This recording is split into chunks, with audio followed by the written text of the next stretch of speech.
Just pull out your radio.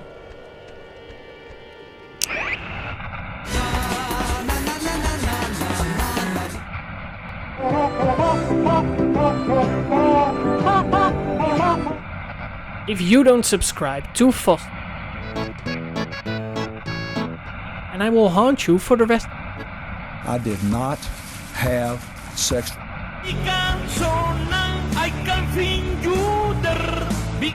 And it's on orange, shoot it and on blue.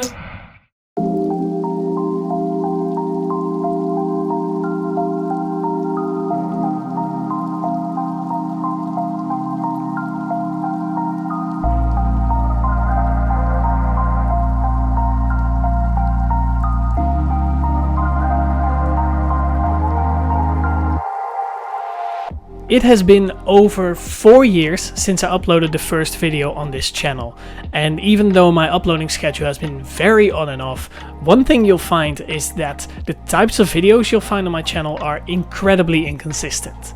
And the main reason for that is that rather than focus on how I could improve and grow the channel, I'd rather focus on how I could improve and grow myself.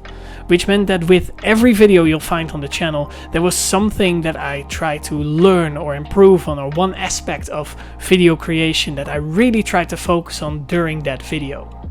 The reason I'm telling you all of this is because making a video about Oxenfree is a challenge in and of itself. How do I make a video where I talk over gameplay in the background when the gameplay consists mostly of talking?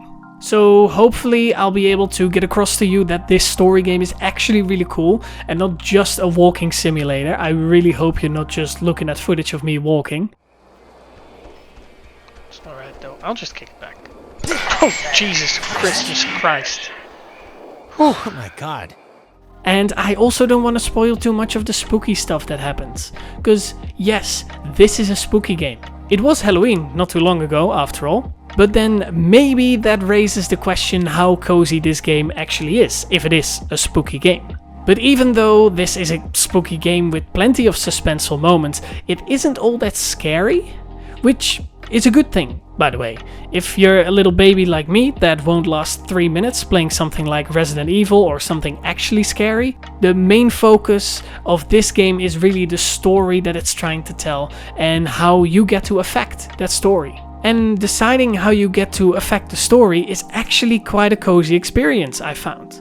The game starts off fairly slow, a bit too slow to my liking. Your character arrives on an island with some other teenagers and they talk about teenager stuff. Because the game took a little bit to get used to, I initially didn't take the dialogue options you're presented with too serious. 2 characters were kinda chill, so I decided they would be my friends, and then 2 characters were not so chill and also they blew cigarette smoke in my face, so I decided that they would be my enemies and they'd be the first to die if the choice were ever to present itself. Because, as the packaging says, smoking kills. But, to the game's credit, once the creepy stuff started happening and the story started picking up, I started getting properly invested in it. I wanted to see what happened next and uncover more of the story. The characters that I initially had marked as my enemies changed into people that I had to rely on for support, and most characters show a decent bit of depth. Surprisingly, I actually spent more time with one of my enemies, quote unquote, than with the people I decided would be my friends, which sadly meant that I didn't get to see as much of them during this playthrough.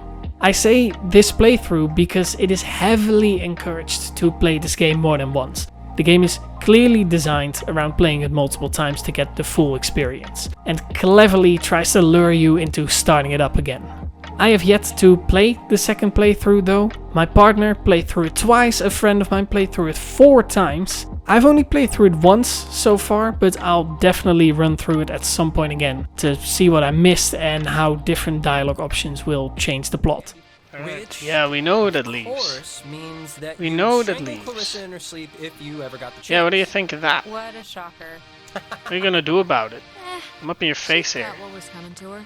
Yeah, I mean, you did shove her into the community Yeah, I'll pool and shove stuff, you in the sea and you'll I did, die. didn't I? I was a hilarious kid. Initially, the dialogue system threw me off a bit. You're often presented with 3 different options on how to respond and have a limited time to choose one. Silence being the 4th option, I guess. But if you are terrible at English and terrible at reading, like me, you might not always have enough time to respond. Also, often if you want to say something in time before the speech bubbles disappear, you'll have to actually interrupt someone, which feels rude and might also lead to you not hearing what that character actually had to say. And at first I was a little bit frustrated by this, but as the game continued I actually grew to really appreciate how great of a conversation mechanic this actually is. Compared to something like the Telltale games, for example, where you often have a lot of time to reply with a bit of silence so you can carefully make your decision. But that is not how a real conversation works.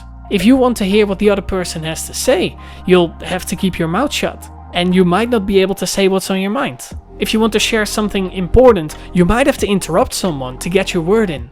This, combined with the speech bubbles usually being pretty accurate in representing what Alex will actually say, and the ability to just walk around and explore during the conversation, made the talking actually quite interesting.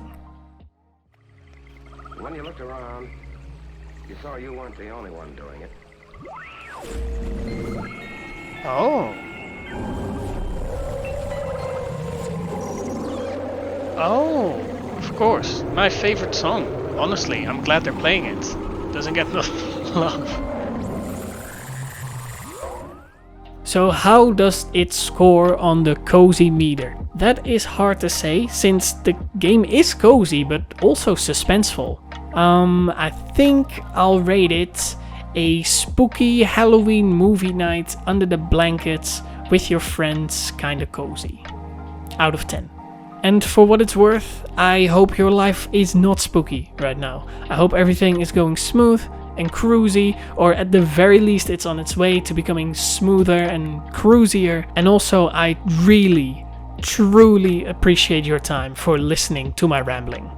I started this video by mentioning my inconsistent style, but as hopefully my last 3 videos have shown you, I'm really trying to commit to this fun and relaxed style of video, which I actually really enjoy making. So you can subscribe if you want, or you can never watch another video of mine again. That's also fine, I still appreciate you. And at some point I'll definitely do a second playthrough of Oxenfree. I think it deserves one for sure. But for now, I'll catch you next time.